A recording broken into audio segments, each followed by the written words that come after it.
And you'll say some words at the outset about like access in general and what you guys have to offer before we get started. I just remember that that's a thing. Yeah, I'll just do a short blurb. It's not going to take too long. No, no problem. If We you want find to keep that up, you can. Okay, we find it's especially valuable for people who don't qualify for OFB, and like they're looking for other opportunities. So we always drive them to your website. Thank you.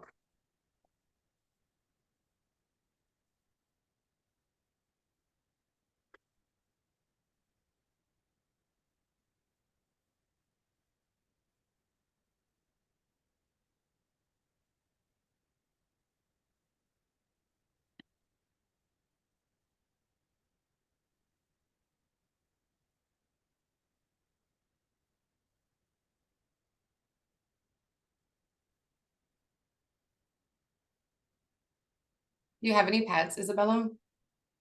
I do. I have three, actually. Two cats What and a are? dog. Oh my Yeah. gosh, what are they? They're Like, all mixes. They're all cool. How mixes. old? The oldest one is one of the cats. He's 11. Wow, be up Yeah, there. and then the dog is she's turning 4 this year, and then the other cat is 3. Oh wow, that's really fun. Yeah. Do they get along or do they, you know?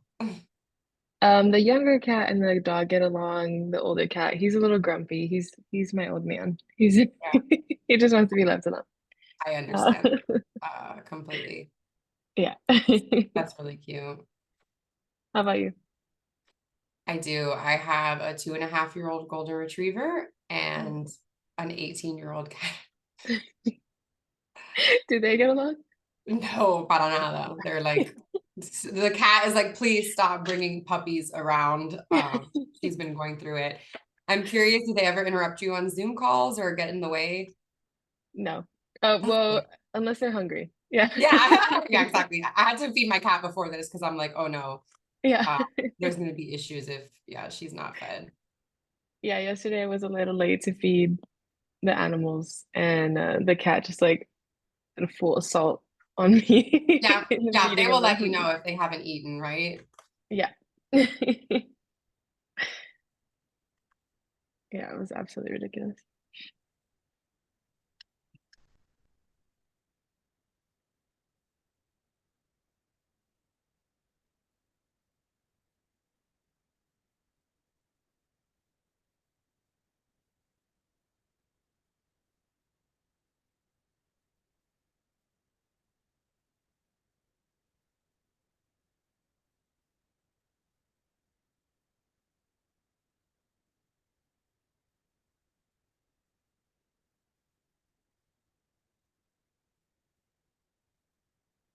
Oh, I see Epic Consultants joined. I don't know Great. if that's Yeah, that's them. okay.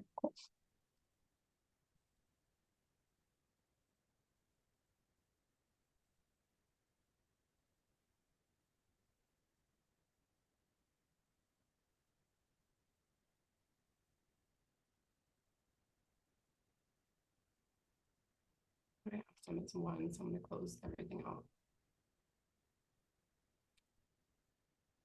Good afternoon, everybody. Hi, Johnny. Hi, Alfredo. How are you guys? Everything's great. How are you doing, Brittany? I'm good. I'm glad you guys are able to make time for this. We really appreciate it. Perfect.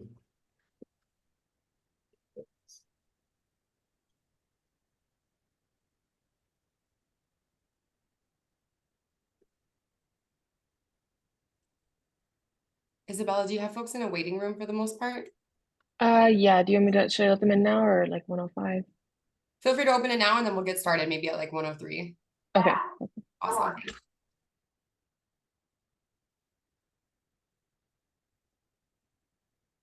Yes, you would just continue it, same strength, different volume amount. Because again, you gotta remember, that means that prescription.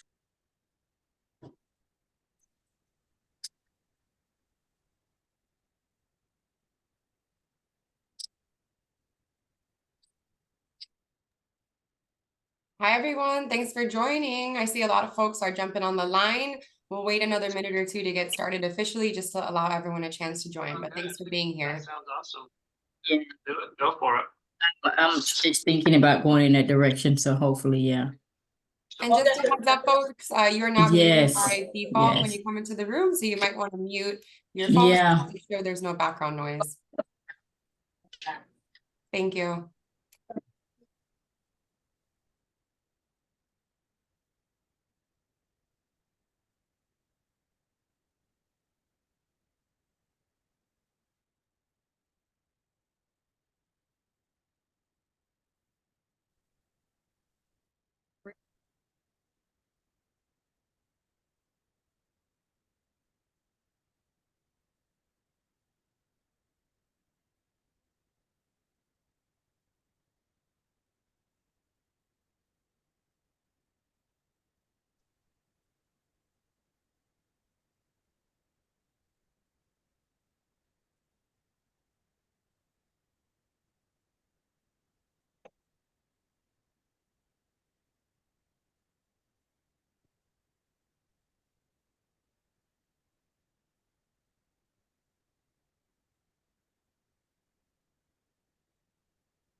Excellent. Well, it's about 1:03, so we'll go ahead and get this started. Really appreciate you all being here. Folks will continue to trickle into the room.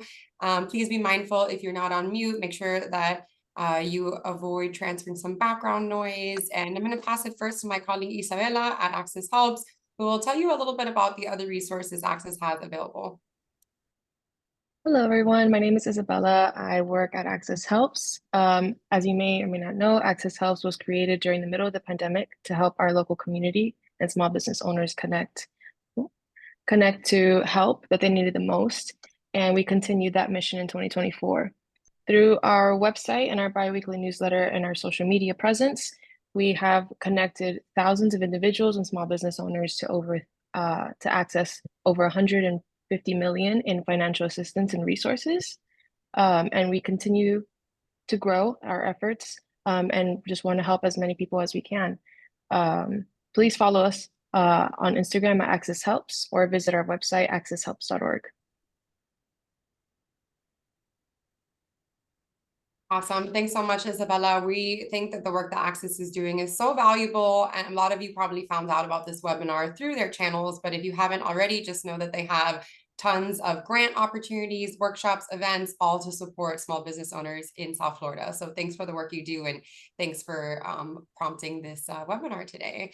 So my name is Brittany Morgan. I'm with the Miami Foundation. I see so many of you on the line that I've already had a pleasure to meet, but if we haven't met yet, do know that the Miami Foundation leads a program called Miami Open for Business, which offers grants and loans for minority entrepreneurs all throughout Miami-Dade County. And so if you're joining us today, we're chiefly here to talk about commercial real estate ownership, but I'll just give you an idea of what else you can expect coming out of today's webinar.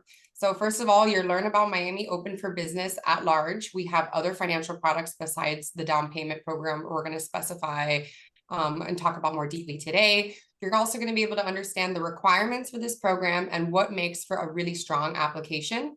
And then I'm going to have the pleasure of bringing on to the webinar Johnny and Alfredo from Epic Consultants. They're one of the CREO awardees that was awarded financing and closed on their property last year. So we're really excited so you can hear firsthand from a CREO beneficiary about what it took to get them to the finish line.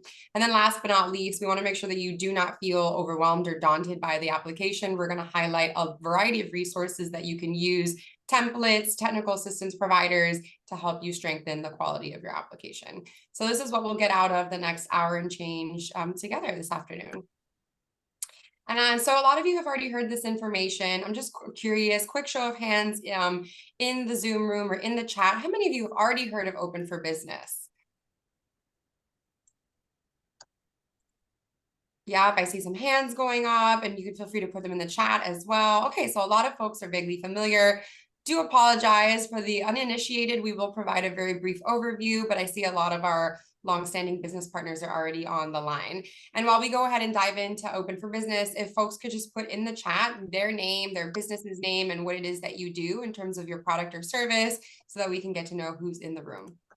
So in essence, Miami Open for Business is a $20 million program that was sponsored by Wells Fargo in Miami and 4 other US cities. Wells Fargo really wanted to help businesses recovering from the pandemic, and specifically diverse-owned businesses with asset building. So all of the funding that comes out of Wells Fargo must support the acquisition of hard assets. And this means that we can help you purchase things like technology, equipment, heavy machinery, financing commercial vehicles, purchase bulk inventory, all the way through to commercial real estate. And so it's a really unique opportunity to invest in assets, but it does mean that other things that you might need in your business, like paying for staff time, training, and soft costs, are not able to be included in this grant opportunity. We do want to make sure that you know about our partner or organization in this work. They are a community development financial institution, a community-based lender called Partners for Self-Employment. So if you're applying for our technology grant or any of the ABLE loans, do know that you'll work closely with PSE to do that. So in terms of everything else that we have to offer, we are joined here today to talk about CREO, but we actually have a variety of other financial products that are available to businesses really based on where you're at in your growth journey. So if you're coming out of today's webinar and you feel that commercial ownership might be daunting, or you want to also stack and blend these opportunities, you can apply for more than one financial product. However, you can only get funding from each of them at a time. So if you do get a technology and equipment grant, for example, if you got one last year, we ask that you step aside so that other organizations can apply. So I'll show the timeline in a moment, but we have a technology grant up to $20,000 that will open on March 1st. You can buy things like hardware, you can buy things like computer programs, subscriptions, as well as machinery and equipment. So furniture, large scale appliances, really, if you can touch it and feel it and deploy it in your business, that is a technology and equipment item that you may be able to get funded through that program. We also have an extremely low interest loan for other asset building use cases. So if you would like to finance a commercial vehicle like a food truck or a mobile pet grooming salon, if you'd like to renovate or remodel your storefront, or maybe purchase bulk inventory to fulfill a larger contract, know that we have a low interest loan available as well. So we just want to make sure everyone knows this webinar today will focus on CREO, but we have 2 other really fantastic financial products. We will have another webinar, hopefully with Access Helps, in late February, early March, to talk about the details of this program. And my colleagues will be able to join you. So at PSE, the community lender that we mentioned on the last slide, Maria Cotto will represent, and from the Miami Foundation, my fabulous colleague, Brenda Morrison, will be able to tell you more about the grant and the loan. So just diving in today, what we are going to talk about is the collective real estate funding opportunity. You may have heard, yes, it is up to $500,000 going towards a down payment for a shared, collectively owned real estate property in certain Miami-Dade neighborhoods. So I won't spoil the rest because there's a lot more to come on CREO, but this just gives you a helpful overview of what we have to offer in Miami Open for Business. And then if you're wondering, wait, what were those dates? This is a great slide to take down. As noted, we are recording this. We'll send out the slides. These dates are available on our website, but this gives you a snapshot view of when all of our opportunities are open and their deadlines. So the micro grant and the loan open on March 1st. And the collective real estate ownership is actually already open. And the first deadline is February 15th. And then the last deadline is April 15th. I do need to mention at this point that Miami Open for Business is a 3-year program. We launched in fall of 2022. We then had another second round of funding last year in 2023, which does mean that 2024 is our last and final year for funding of the program. So we really encourage you to apply if you haven't already and take advantage of these opportunities before funding runs out. Awesome. So how do you become eligible for any of these financial opportunities through Open for Business? As mentioned, this is an initiative targeting Miami-Dade County, and in particular, it's targeting diverse-owned businesses and historically underserved entrepreneurs. This does mean at this time that there's a variety of ways that you can qualify for the program. In addition to serving Black and Latino entrepreneurs, we also welcome applications from small business owners who might live with disabilities who are Middle Eastern, North African, Native Indigenous, LGBTQ+, military veterans, or refugees. And so these are the eligibility categories for you to qualify for applying. We do also want to see organizations that are in operation for at least 2 years. This is not necessarily a program geared towards startup businesses, but if you are a startup, we can help point you to a different direction for resources, such as on Access Help's website. And then last but not least, because we want to target the smallest of the small fish in the proverbial big sea that is Miami small business, we are looking at organizations that have $1 million or less in annual revenue. However, for this opportunity that we're going to discuss today about CREO, the $1 million max does not apply, but you still have to be a relatively small business. As mentioned, if you have questions, please feel free to put them in the chat as they pop up, and we'll do our best to answer them as we go along. So you may have heard us mention that the collective real estate ownership opportunity is only redeemable in certain neighborhoods in Miami-Dade County. And so this is the list of those neighborhoods where you can look for property and apply. If your business is located in one of these neighborhoods, you also get a couple of extra points during the scoring process for the technology grant and the ABLE loan, but it is not required that you be in this neighborhood. And for the grants and the loans, we fund businesses from outside of these areas all the time. But for the purposes of the collective real estate down payment program we're talking about today, you do need to be in one of these communities. There is a map available on our website, so you can look at more detail. And you'll note that some of these communities have a star next to them. That is because they were newly added for this final year of the program. So Hialeah, Little Havana, Goulds, and South Miami Heights are new community areas eligible in 2024. Awesome. So before we do a much deeper dive into CREO, its purpose and where it came about, I just want to pause in case anybody has any questions about the Open for Business program or some of our other financial products and how you become eligible to apply for those products. You can feel free to raise your hand or put it in the chat.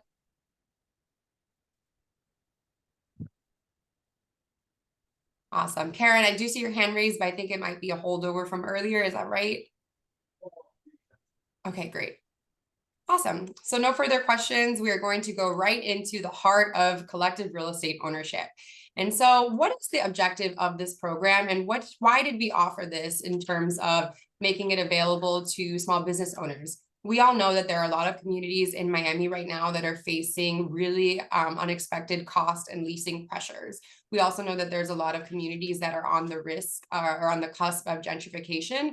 And some of the businesses that have operated there longstanding are facing the risk of being displaced due to these cost pressures. And so what we decided when we went on our listening tour, shaping this program and deciding to offer commercial real estate, we heard from everyone that, leases are getting unpredictable. The increase from one year to the next was very unsustainable for businesses in terms of planning their financials. And we also know what a great role ownership, and specifically property ownership, plays in creating generational wealth. We have seen collective or community-owned real estate throughout the United States be so successful in terms of keeping businesses rooted in the community where they got their start, and also creating pathways for generational wealth in terms of, as that real estate asset appreciates, there's more than one family that gets access to the equity. And so just know that this is kind of the impetus for this program. We really want to root legacy businesses in these historically underinvested neighborhoods by virtue of helping to solve the upfront down payment capital gap, which is one of the biggest barriers to ownership. So I'll pause for a second. I do know that at least 1 or 2 people have questions in the chat. And so Claudia, if you want to come off of mute and say your question, and then I'll answer Miss Jasmine's question in the chat. Yeah. Thank you so much, Brittany. Yes, sorry, I'm with my phone and I cannot find the raise hand option. That's okay. So quick question about the points extra for businesses located in those neighborhoods that you mentioned. So I have a business in North Miami. It's a laundromat. So I also reading on the website says that business, that's the question, because I'm not sure if the business or the owner has to live in that area to receive assistance to fill the application. Yeah, that's a great question. So we're going by the business details and not necessarily the owner details.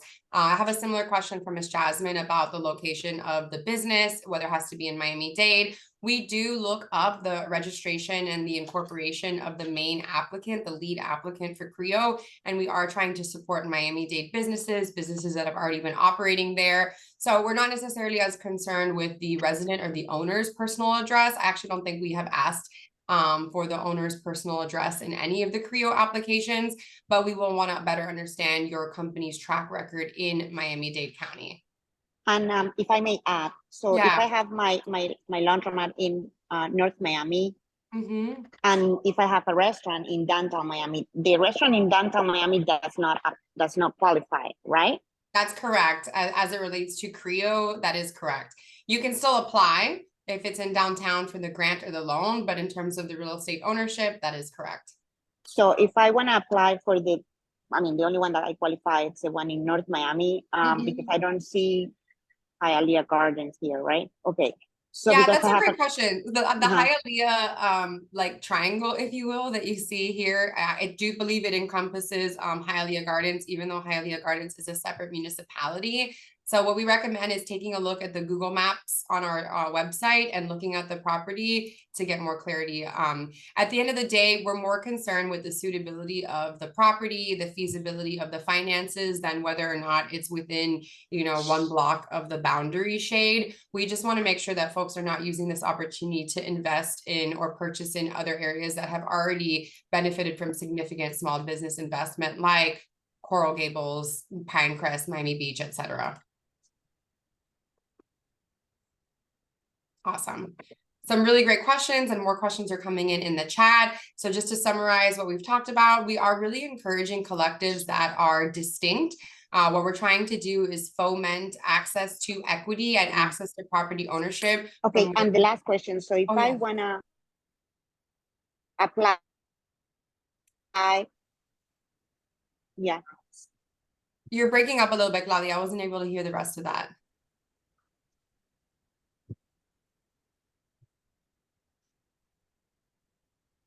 Yes, sorry, yeah, it's gonna what's happening. Yeah, the last question. So if I wanna, the industry.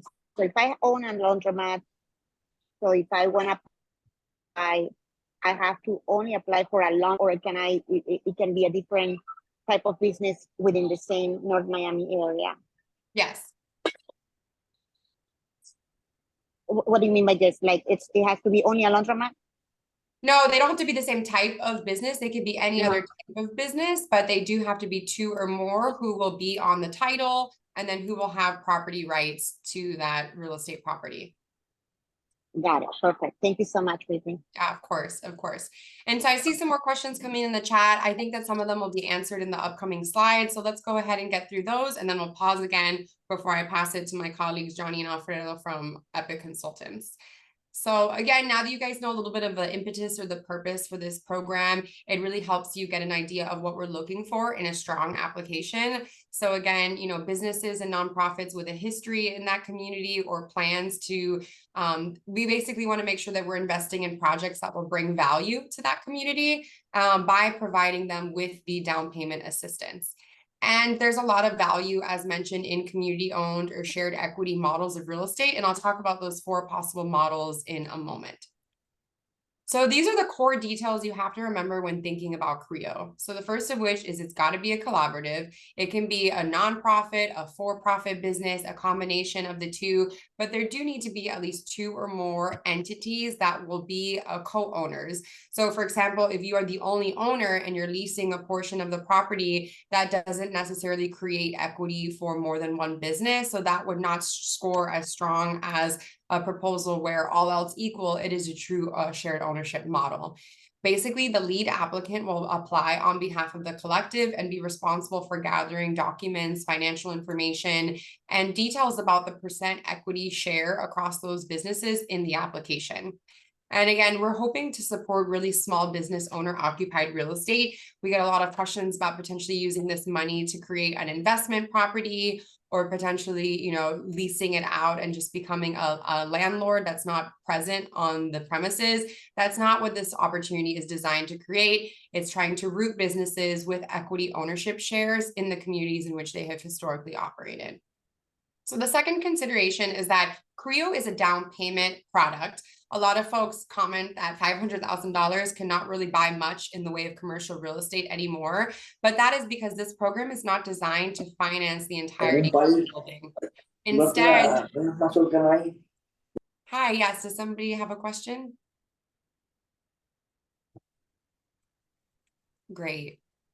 So as mentioned, this is not designed to help you purchase the property outright. What we do is we provide that cornerstone capital so that with financing, you can purchase the remainder of the building through a mortgage. There's a lot of different options for senior financing, and that will depend on a case-to-case basis.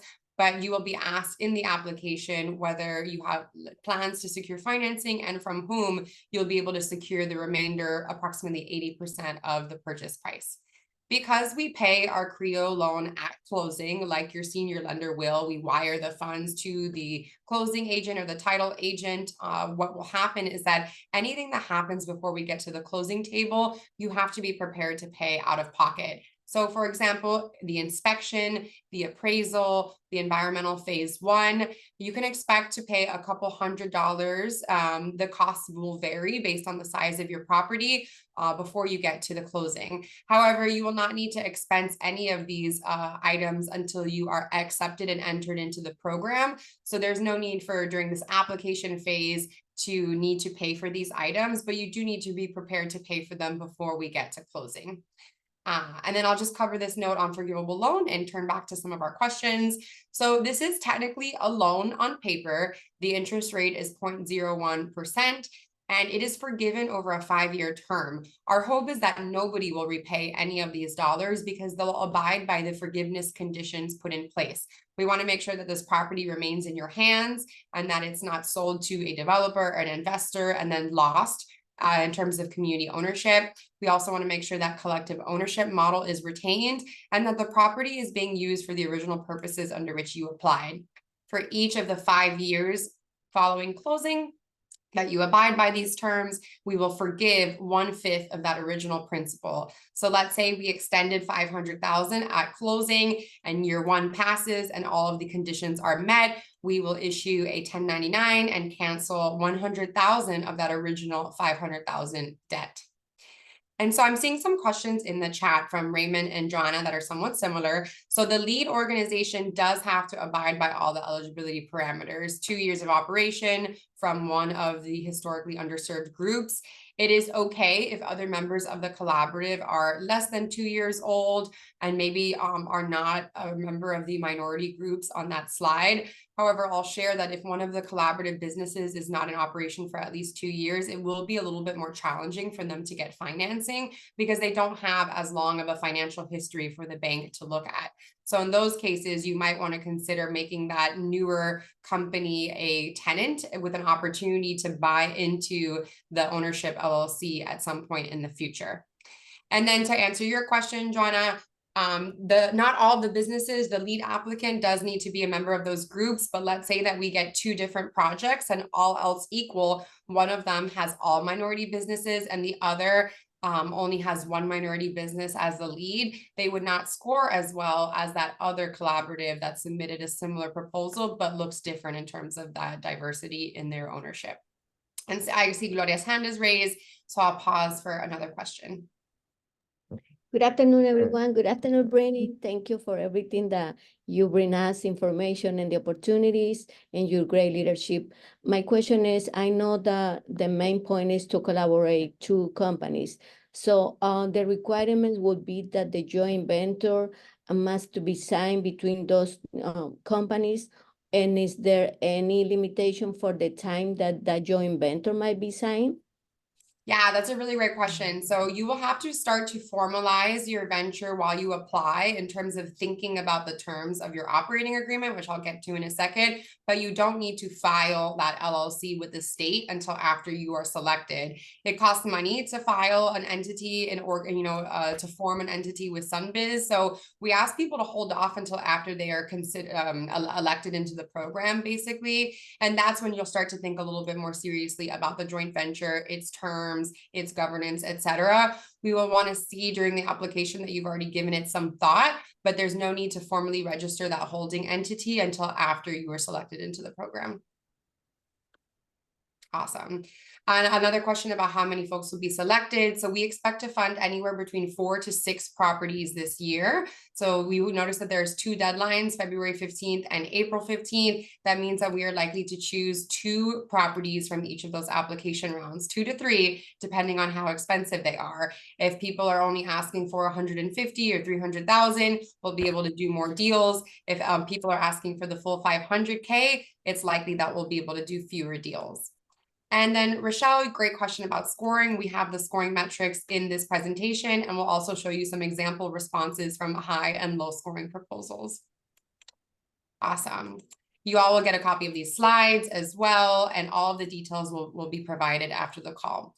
So in terms of what shared ownership or equity, shared equity looks like for us, again, the benefits of these types of shared ownership models have been recounted elsewhere. There's so much community-owned commercial real estate happening in Boston, Portland, Oakland, Atlanta. You'd be really surprised about how frequent it is. And in our market, we watch people like developers go into joint ventures all the time to own real estate. So we think it's a really great opportunity for small businesses to take advantage of that legal structure for their benefit as well. So the first one that you'll see mentioned in the proposal or in the application is what's called a community land trust.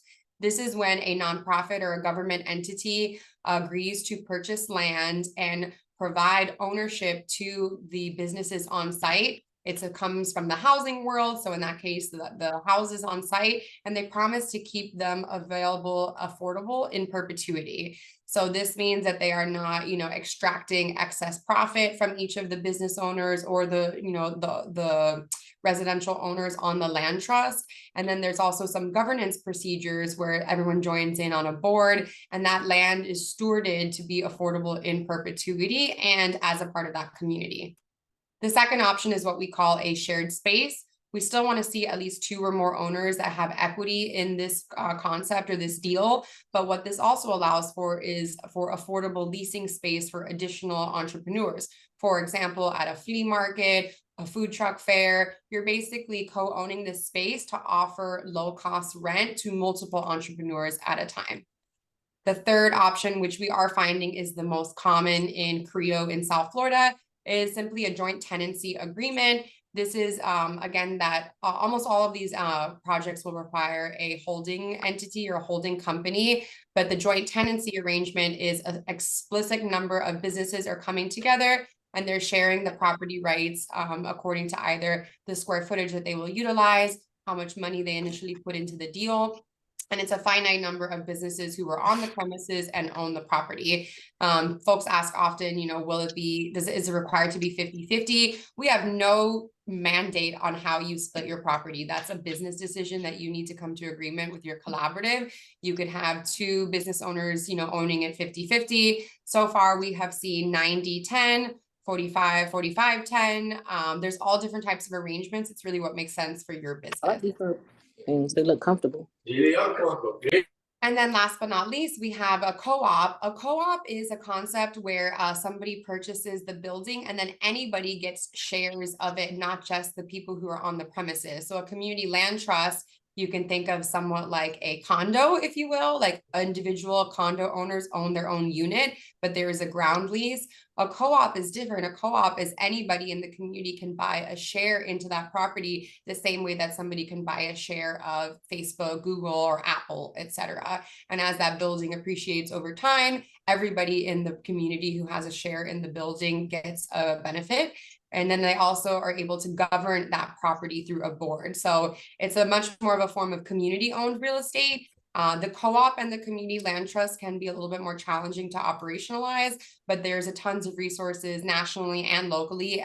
There's some examples as well. There are several housing community land trusts in South Florida. We have helped finance an emergent co-op in North Miami. So while they are a little bit more challenging to execute, they are very much feasible. So these are what those 4 definitions mean when we're looking for that question in the application. So what does the application actually consist of? What do you need to be prepared to describe when you go into this?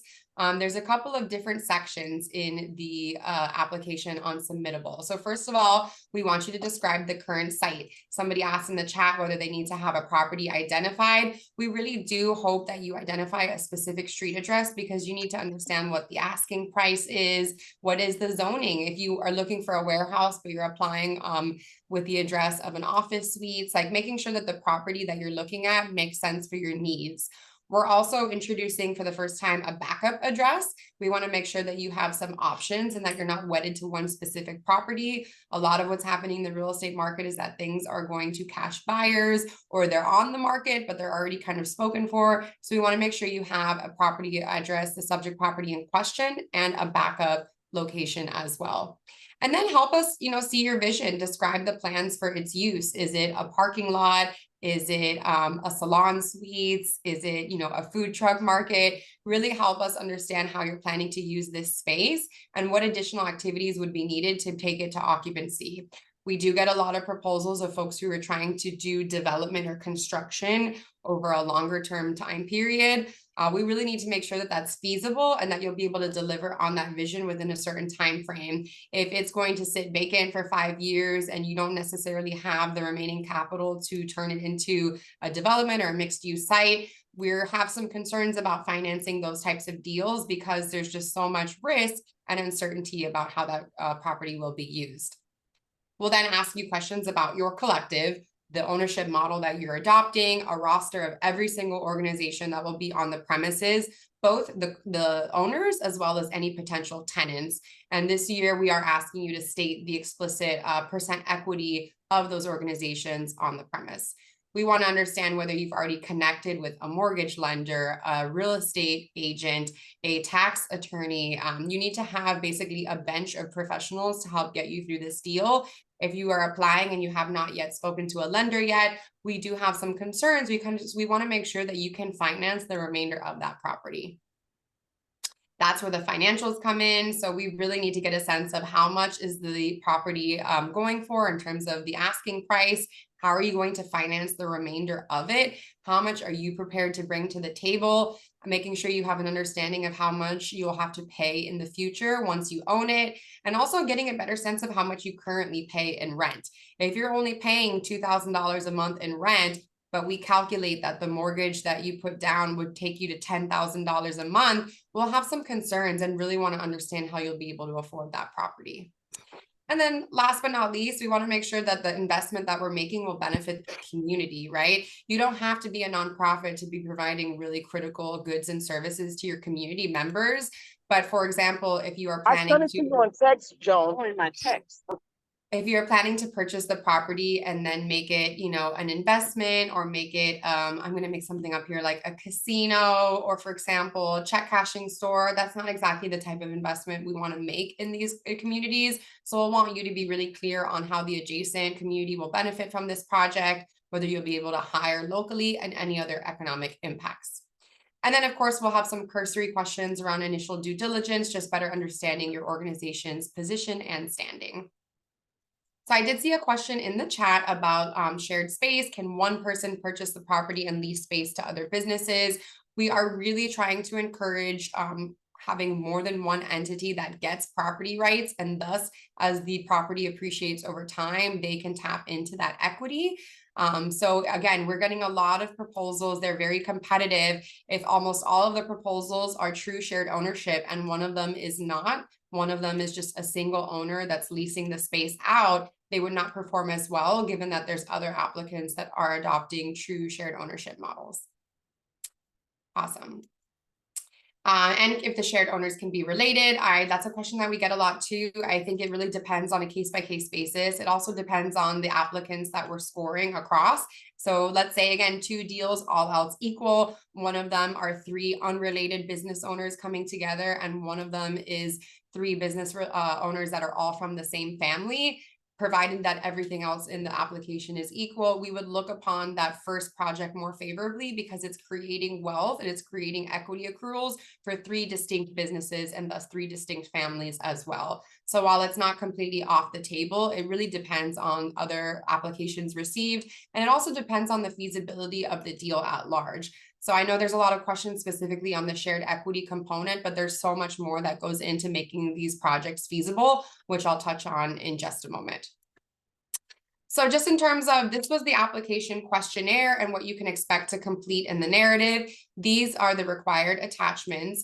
I do want to call attention that there are some new attachments this year that we have not asked for previously, because we are trying to watch out for small business owners and really help them go into this with eyes wide open. We would be remiss to not look at your finances and then you end up going into a property that you cannot afford. And the last thing that we want is for any of the businesses that we support to default or foreclose. So you will notice that this year we are requiring a draft operating agreement. It does not need to be legally executed. It does not need to be perfect, but you need to put on paper how you're planning to interact and govern this property so that you don't end up applying to the program, getting admitted, going under contract, and realizing that actually you guys didn't agree on your basic business terms. I only say this because it does come up and it does happen, and we're trying to prevent that for future cohorts. And then you'll also see that we are newly requiring an income or a P&L statement. Last year, we only required a 12-month projections, and we're also newly requiring a pro forma. So a lot of folks are planning ahead for how they'll afford that monthly mortgage, but they're not thinking about all of the other expenses associated with operating the property. So these are just everything that I've highlighted in yellow is somewhat new for this year. And in order to help you a little bit with this, we provided some templates on our website. You're not required to, except for the operating agreement, I'll get to that in a moment. You're not required to use these templates, but they are available if you don't have your own version and you need a little bit of assistance. The one item that you do have to do that is required is the CREO budget template. So in order to make sure that we are comparing apples to apples, we ask that everybody use the same CREO budget template, and I'll showcase what that looks like on the next slide. And so in terms of financial documents, there is if you navigate to our website, you can see where you can download all of these items. We ask that everyone use the same CREO project template because this helps us understand the purchase. So how much are you asking from CREO? What is going to be the amount of your remaining mortgage? And then thinking about all the costs that go into buying the property. As we mentioned, anything that happens before the closing, such as the appraisal, the inspection, any fees paid to, for instance, an environmental assessor, you do need to be prepared to pay for those out of pocket. But what you can include, if you are not asking for the full $500K in down payment, you can also include your closing costs in the OFB funding request as well. So for example, prepaid taxes, title insurance, maybe legal fees. If you're paying your attorney at closing, there's items on your settlement statement that you can actually include in your OFB funding request. That is, if you're not using the full $500K towards down payment. If you are doing that, then you will have to make sure you plan for your closing costs with other funds. And so next, I'm just going to show you what the other financial documents look like. So as I mentioned, an operating agreement is being newly required for this year. It doesn't have to be executed, but almost everybody will be forming a joint venture. And a lot of times you're just discussing these terms in passing. So we really want you to get clarity on them. Here's some example questions that come up in an operating agreement. We cannot provide a legal template for you, just given the risks associated with it and the idiosyncrasies between every business. But what we will have on our website by the end of this week is a checklist of things to consider and making sure that you have those items in your operating agreement. If you need legal resources and you don't have an attorney in your network or on your board or as a client already, you can reach out to Legal Services of Greater Miami to get some more assistance with an OA. And I see a question in the chat about the tax returns. The tax returns we're asking for the last 2 years. If you haven't yet filed your latest or you ask for an extension, that's totally fine. But we are asking for at least 2 years history instead of just 1 year as we did in the past. And so the financial documents are required for every applicant. So every co-owner, excuse me. So on this slide, you will see here all the requirements. You will have one project timeline, one project budget, one business plan for the lead, and then one operating agreement, and then one pro forma. But for any of these items that say all owners, you will need to provide one for each owner on the property. So if you're going to split it between 2 people, we want to see 2 resumes. If you're splitting it between 3 people, we want to see 3 resumes. We are basically entering into a venture and an investment with you. And so we really want to get to know everybody who will be on title and will be co-owning that property. Awesome.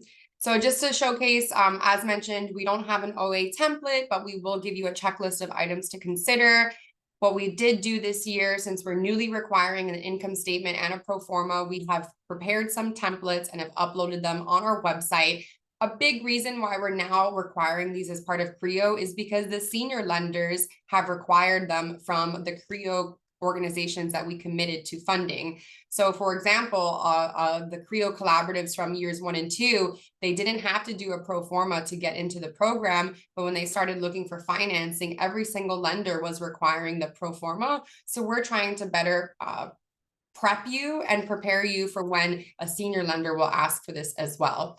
We've also learned that a lot of people are budgeting for their monthly mortgage, but they didn't consider that there's all these ancillary costs that go into operating and owning a property. So that's what this budget template will help you complete and forecast into the future.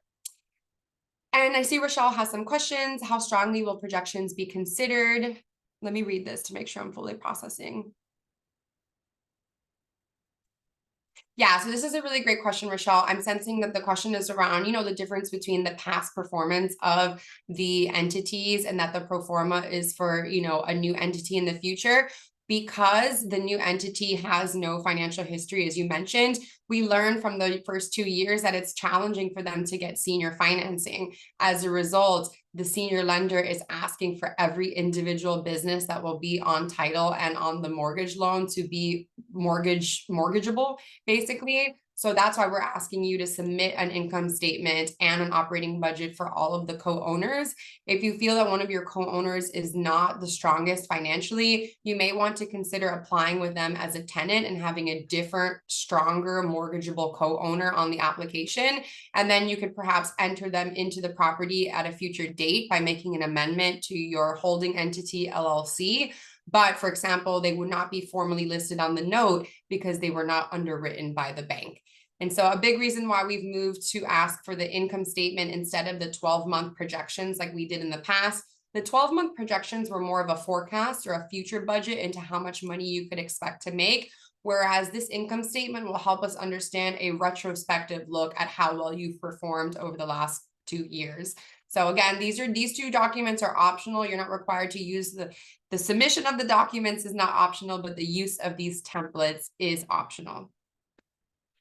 Great question, Deja, about the nonprofits getting lenders. We have connected with several lenders who are willing to finance nonprofit deals, but I do know that is a little bit more challenging. The lenders that we've spoken with want the nonprofits to have a diversity in revenue and not be 100% reliant on contributions. So for example, fee for service, government contracts, just making sure that your nonprofit revenue is more diverse and not reliant exclusively on donations. But there are banks and mortgage lenders out there that will finance nonprofits to buy buildings. So as we're approaching 1:45, I want to make sure that we make time to hear from Alfredo and Johnny, who can tell you about their firsthand experience going through this program.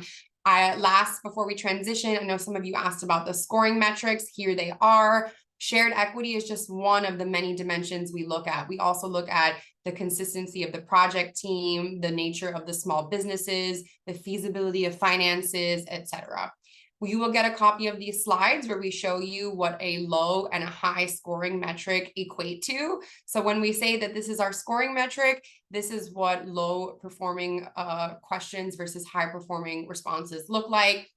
And then last but not least, this is an actual excerpt from a proposal that we received in response to this question. When we say we want to get to know the governance plan for your shared ownership model, the bottom response, as you can see, has a lot more specificity. They understand the square footage split. They even know who's going to cover the legal agreement and who's going to manage the property. Whereas the first response does not really tell us much about the nature of the shared ownership model. And so, Yamila, I do need to move forward to make sure that Johnny and Alfredo get to share, but you will absolutely get a copy of these slides, and then all will be available in case you have more questions.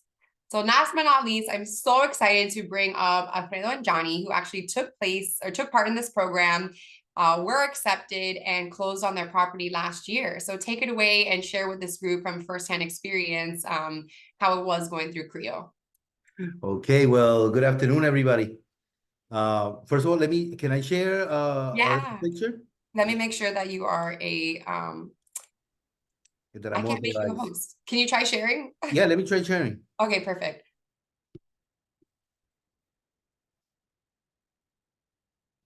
Does everybody see the picture? Yes. Okay, perfect. So, well, good afternoon, everybody. My name is Johnny Rojas. I'm the VP of Operations for Epic Consultants. I'm going to tell a little bit about Epic Consultants, and then I'm going to give it over to Alfredo so he could talk to you about what you guys are here to hear. So, Epic Consultants, we've been in business. First of all, we're a local company. We're a pure 100% Miami-Dade County company. We've been in business for the last 20 years. Last November was our birthday. So it's been 20 years since we started. We're a GC, we're a general contractor right now, but we've also been involved in business process and consulting and training. We're also heavily involved with Florida International University, so pause up, FIU graduates. So if anybody has been through the campus of engineering or been in some type of process improvement course, more than likely you've been with us. So that's how long we've been with FIU. We're very happy to be here, very thankful to Miami Foundation for all the help and the program as well. It's been very helpful for our advancement, and it came at the exact time, so the timing was perfect. But what I wanted to say, I don't want to steal Alfredo's thunder so much. I just want to give you that brief introduction about Epic.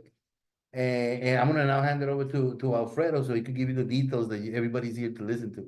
Okay? All right. Thanks, Johnny. So good afternoon, everyone. I'm guessing that I'll take you from the first time that we heard about the Miami Foundation program, and I'll take you all the way down to the nuggets, I guess, like what we did right and what we didn't do, like, as good, but I'm guessing that will be like, the nuggets to you guys. We're actually heard it through the grapevine. We do a lot of business with the county, Partners for Self-Employment, which is actually an ally of Miami Foundation. We also know those ladies, Maria and Hilda. So we heard it that there was a program coming up that could help us achieve one of our dreams, which was like owning a place. Generally, as a small business, owning it doesn't come as like when you're on your own, like a homeowner that you right away you want to own. As a business, you worry about like the ARs, growing the company, and you put it in the back burner as far as like buying your property. So as long as we have been in business, it was just sitting there, and we heard it through different sites, and we got excited. It was like finally having that assistance, that muscle, financial muscle, that opportunity to get to the closing table. So from the get-go, we were actually very grateful of this program. Once that we actually found out about the program, it was actually like, I mean, how do you prepare? And I heard the presentation, and I'm just gonna get ahead of myself. I wish I could actually pay a little bit more attention to all the details because it's right there. I can tell you that we did fail the first time. We didn't make the cut. We actually did apply the first time, but we did something right. We requested a meeting to find out where did we actually fail, or perhaps you don't want to say it like, failure, but where did you actually, or we did not make the right moves? Where did we did not submit the right info, the right format? So that meeting, we met like Brittany, and that was like a deal breaker. I mean, that was like a milestone in our journey, because we got to go like at every step of every area, and we knew precisely how to do it. And getting ahead of myself at the Nuggets, guys, make sure that you actually do understand and follow, like, the process. Jumping into now that we understood, like, how to play the game, it was getting the right players. And from the get-go, we were blessed to know already friends, pretty much, like, now they're friends, a realtor, and the mortgage side of it. And I'm just gonna be briefly about the mortgage side of it, because we also didn't make the cut with the few banks. We had good credit. We have like some of the other factors that they evaluate, but in 2022, it was not a good year for us. So in taxes, we were not so appealing. They do generally like a 3 year average. And for some reason, and that is actually my personal view, I think that big banks are not necessarily so friendly to small business, because you gotta be pretty much perfect to be approved. So at that point, we met this other person, which was like in the mortgage loan officer, pretty much like a broker. And she started trying at different sites, at different places, and we end up like, making a deal with private investor. I mean, at the time, our perception was that they do charge like an arm and a leg as far as like interest rates. But somehow we end up like, making a good deal, especially because part of the deal is like by September, which was the month that we closed last year, we're able to refinance with the SBA. So we have like, something going. So those two critical components, the mortgage and the realtor, is a big deal. The next item, I guess, is actually looking at the properties. Look, in the program, you have like several neighborhoods. Generally, you're picking one where you have your business, like the neighborhood. In our case, we do work a lot with the airport.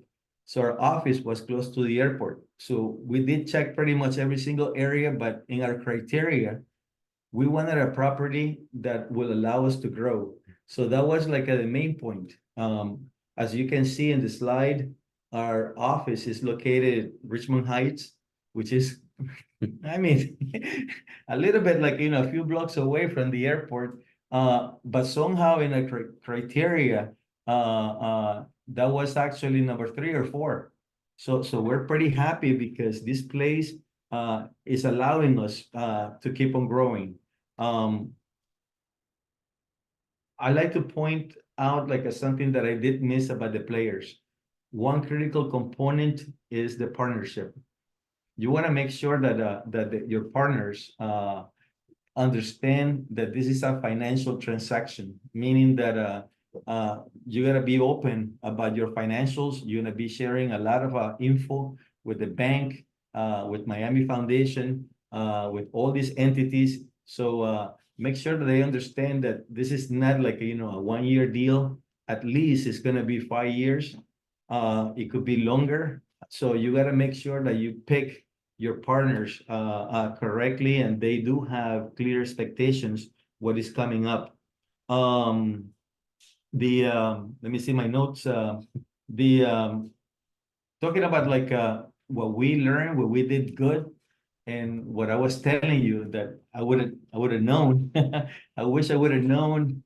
What is that saying from that Which one? What I know now? I wish I didn't know now what I didn't know then.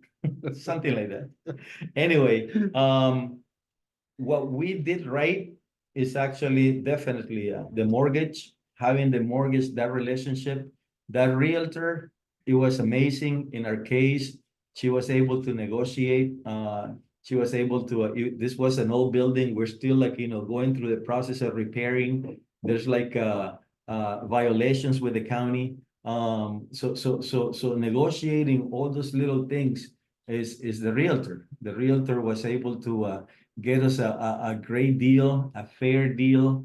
And as far as I know, she went to have breakfast and lunch with the other realtor a few times. She did actually show us like at least 10 properties. So definitely that was like a key factor. The mortgage, after getting a no from several entities, she actually came through at the end. In working closely with Miami Foundation. When we went down to closing, guys, I can tell you that Miami Foundation is from the get-go. They're here to help, to assist. They do understand that a lot of us is like running our business. So working at the beginning and the middle, at the end is important, because there's gonna be so many items that you need their assistance. So those three players, like it's a big deal. Last but not least, things that I should have done or we should have done differently. And I said because I was the one actually doing a lot of the paperwork, but the whole team was helping. So this is the key, guys. This is a major project. It requires a lot of time. It requires a lot of due diligence and paying attention to details. So in your company, you need to allocate somebody, and everybody needs to understand that you're going to be allocating a lot of time, a lot of efforts towards getting this dream coming through. So from the get-go, there's got to be that understanding that somebody is totally assigned that resource, got the time, got the ability to deal with multiple entities, negotiate, like have the authority to negotiate and get the deal done. Understand a little bit of financials, understand a little bit about closing, understand a little bit about property, understand a little bit about violations with the county, repairs. So it's complex, but it's doable. So, but assign it from the get-go, because it's hard to do your job and try to get this process done the right way. I don't know if I'm missing any item. No, I think you covered most of them, covered all of them, but I think I want to emphasize on that. It's a team effort. I mean, everybody gets involved. It's understand also because of the nature of it. Well, there's a lot of paperwork, right? Besides the mortgage side, it's also, the paperwork from Miami Foundation, but at the end, if it's done correctly, it's all worth it. So I just wanted to point that out. And I said last but not least, the program itself aims to change the neighborhood. So next month, we're actually hoping to put the first ad to get like a couple of our neighbors to get on board. So that gives us like that opportunity to pay it forward. So if you have any questions, guys, you got our info. We're willing and able to help you as entrepreneurs, business owners. I guess like we're a family. So wishing you success and a beautiful day, I guess. Yes. Let me stop sharing. So That was awesome. That was so great. I think when people hear about these opportunities, they don't always know if they are real. who's benefiting from them, where is it happening? And you guys are such a testimony to not only applying once, but getting back up, applying again, getting everything in order and correct, and then getting the keys on your spot. So congratulations. Let's give it up for Alfredo and Johnny from Epic Consultants. We really appreciate you guys. Thank you. Thank you. Awesome. So we're just at time. I'm going to share maybe just one more piece of information because I think a lot of you might be wondering, where the heck do I start right now? We have created this little flow chart for you all to think about where and how you begin in this process. That first item on the screen, right? You guys mentioned you were looking at each other's financials. You were unearthing things that you maybe never shared with other people before. You talked to your real estate agent who negotiated on your behalf. And then you start looking at property, right? Getting a sense of what are things going for? What is the purchase price? You guys also talked about how you reached out for a feedback call. Even before you apply, you can reach out to us just to get feedback on your concept and see how it aligns with the program's vision and requirements. And then you wait to submit an offer on a property until after you are accepted into the program. And then last but not least, we do want to share that there's a lot of organizations out there to help you. So we have an entire network of what's called technical assistants or business support organizations. They have seen the templates. They know how to help businesses with their financials. If you're in one of the communities, you can work with that specific provider. But if you're anywhere in Miami-Dade County, you can work with FSMSDC. And then last, but certainly not least, we have offered a 2-day workshop all about the commercial real estate process. We offered it twice last year. We are going to offer a final session at some point in late February or early March. So I see some people on the line who have gone to this session. I know I saw Jeanette there at the beginning of January. I know that some folks in the first round, Alfredo, I see Yasne. So actually we have Craig on the line who leads it. And so if you're interested in, not specific to CREO, but just like engaging in this commercial real estate process, be on the lookout for this final workshop led by Craig Emanuel, a registered real estate agent. So that's all we have for today. We will share the slides, we will share the recording, we will share contact information, and we'll hang on for a couple more minutes just for questions, and really appreciate you all being here. So Yasne. Hi, nice to see you.